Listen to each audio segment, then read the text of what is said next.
Welcome to the Brighten Your Day podcast. Hello, good morning, or good afternoon, or whatever time it is for you. Few just side notes before we get started. If you are on video form, it's an interesting look as of right now. Just a quick backstory. I have this top secret spot that I absolutely love. It's just so serene, and I was going to go there today. It's kind of next to like a little river, and you can only get to it through this like secret passage. And I thought I was the only one that knew of that spot. Apparently I was wrong, because when I walked up to that little secret passage, I heard people using the rope swing, because there's like a rope swing in the back. My heart was crushed. I was sad. There is like a little seat at that rope swing, and since I couldn't use that spot, I had to improvise by literally sitting on the ground. So today we are literally and figuratively grounding. Also, I think, in a beaver's house, in like their neighborhood at least, because I kid you not, there's a river right there, and the river has like a dam that has been built, and I look to my right, and it literally looks like there's a beaver hut. So I am praying that they know that I am their friend, and that nothing happens. So yeah, at the end of this episode, I have a little surprise for you guys, so make sure to stay tuned till the end. I know that this has kind of been done before, but I think that this would be so incredible to do for this channel as well. Okay, let's take a deep breath.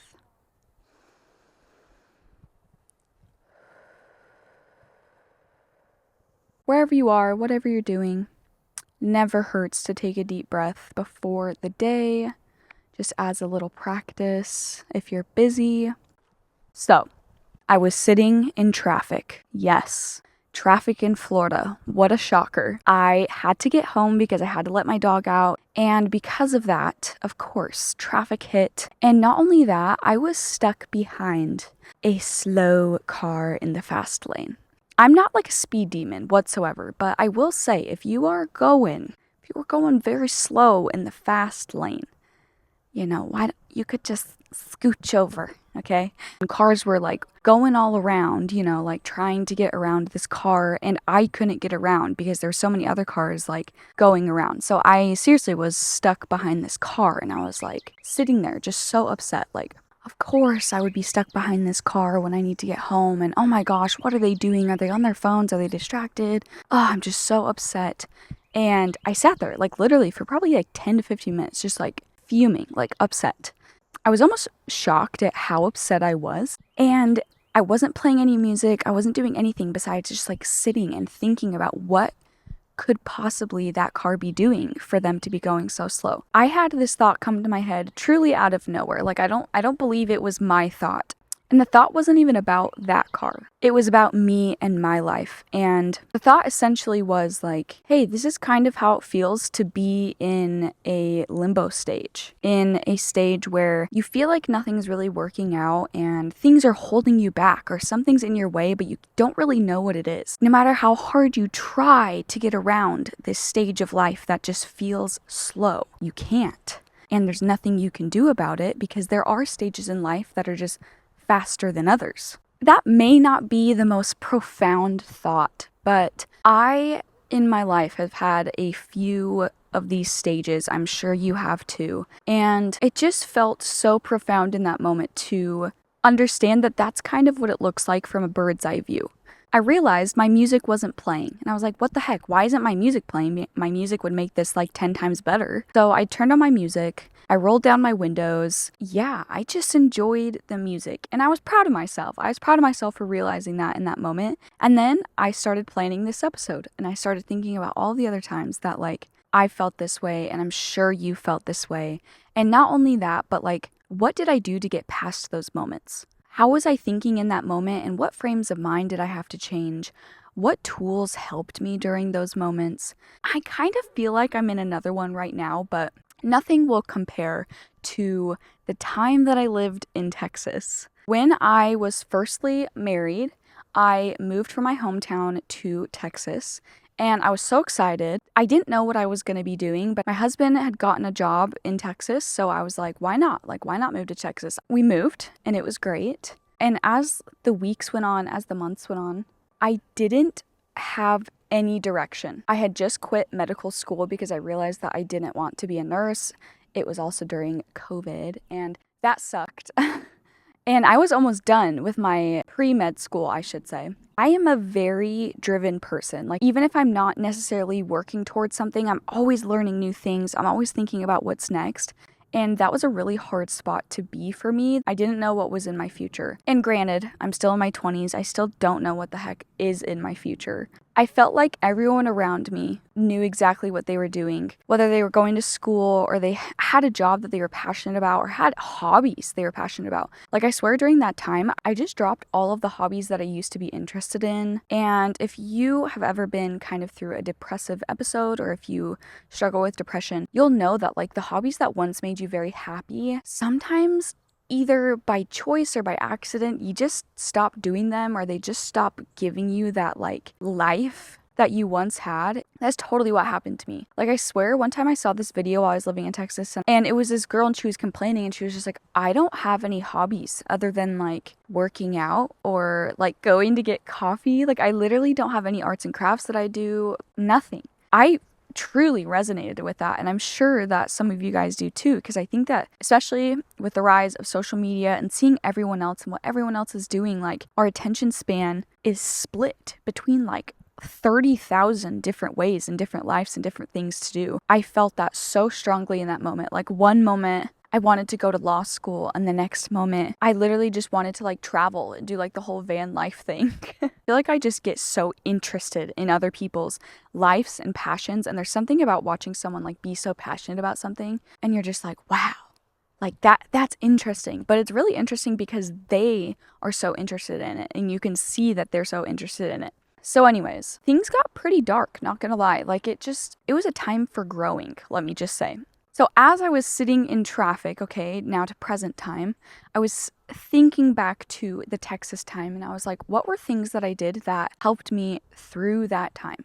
And I'm going to give them to you. And now that I've gone through that stage, even though I feel like I'm in another like lull of life, at least I feel like I know a little bit of what to do. First, exactly as I said, get a hobby. And I know I've talked about this briefly before.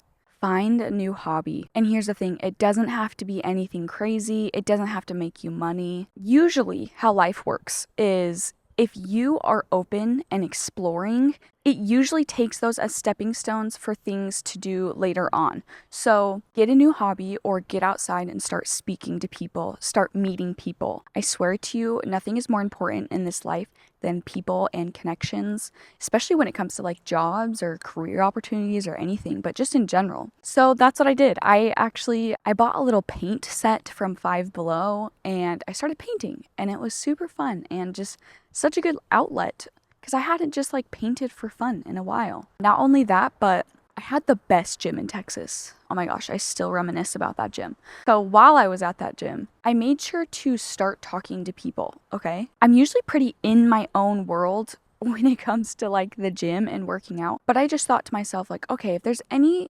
person that I'm gonna meet or anything, like I'm gonna have to be the one that like talks to them, that meets them, that puts my foot out there, so then the universe or God or anyone knows that I am trying to move forward or I'm trying to just explore what I want to do. I met the most interesting people at my gym, let me just say. Professional coaches. I met a dad of an Olympian who was super cool, and he said I lifted a lot of weight, so I was very proud of that. I met this girl, now we're just besties over social media because I moved away. When I moved from Texas to Florida, one of those people that I met, which was so funny of the timing, she didn't know I was moving and she ended up calling me and literally inviting me to be her personal assistant. And she was a pro tennis coach. And she was like, hey, I just see your work ethic. I see you love like health and fitness. Can you come help me literally train these professional tennis players? Too bad I had already moved. So I was upset about that, but it's fine. But I would have never got that job offer unless I talked to her, unless I just was nice. Oh, now we're going to get into this book. This book. You have not read this book. I literally will say to anyone that listens that they should read this book. And it's funny because the title and some of the language in this book could be off-putting to some, but I just urge everyone to read it. Man, woman, old, young, doesn't matter. This book is called A Return to Love by Marianne Williamson. I found this book in my time of need, truly. I don't think there would have been a better time to read this book than now. So I am bringing it to you, especially if you're in a lull, especially this chapter. So this book talks a lot about God, but with God, it doesn't matter if you believe in God or the universe or source energy or just love in general. All interchangeable because it's all one truth, right? Okay, so in this part of the book, it's talking about the masculine and the feminine and when to act and when to rest, because rest is important. And I kind of see limbos of life of time to retreat within yourself, learn about yourself, and rest. And rest doesn't mean that things won't happen for you. Okay, so it's talking about feminine energy right here. If somebody comes along and it suggests that we go with the flow, maybe lighten up a little, we feel hysterical. After all, we're totally underachievers as it is, as far as we can see. The last thing we can imagine doing is becoming any more passive than we already are. Passive energy has its own kind of strength. Personal power results from a balance of masculine and feminine forces. Passive energy without active energy becomes lazy. An overdose of male aggressive energy is macho, controlling, unbalanced, and unnatural.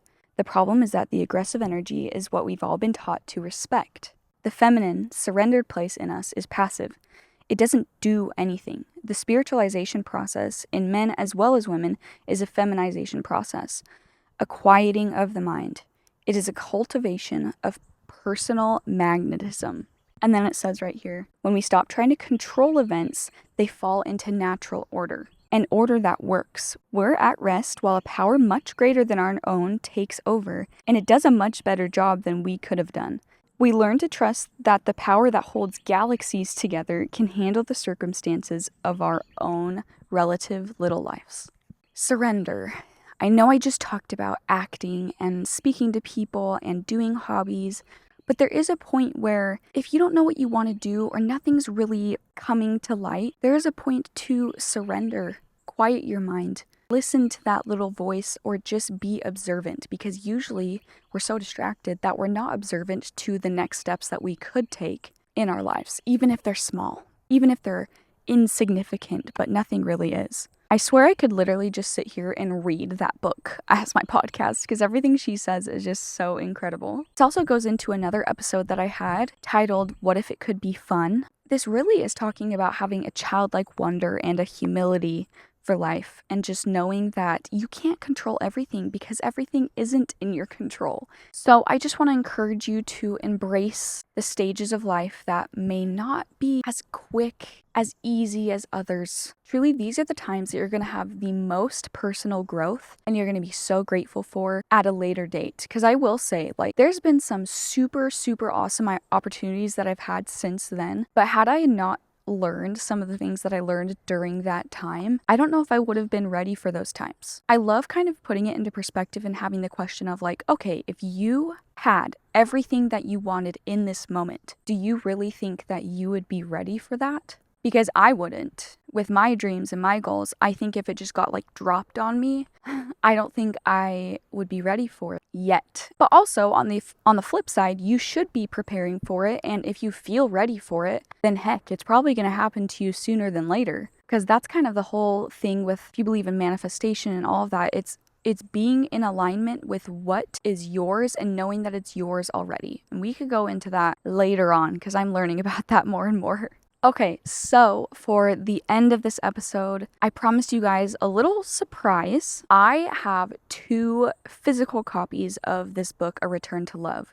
And what I would love to set up, love, and I hope you guys love this as well. Almost like a book exchange, but it's more like the sisterhood of the traveling pants, where I give someone one of the copies of this book and they have, let's say, a month or 2 months to read it, and then they pass it on to the next person that they think would love it. And not only that, but I would love to have every single person that has had this book sign their name, at the very beginning pages of the book where it's blank. And so then the next person that receives that just knows of all of these wonderful people that have already read and gone through that experience before them. If you're interested in this physical copy and this little book exchange, DM my personal account or DM the Brighten Your Day podcast Instagram. I think it would be so fun. And also, I just have to say, even if the big things aren't happening in your life, you can still control the small things. You can still have daily movement, daily activity, all that stuff, but whatever it is for you, the day-to-day is the most important. What can you do every day to just make that day a little bit better? I hoped you enjoyed this. As always, go outside and see the sun. And until next time, bye.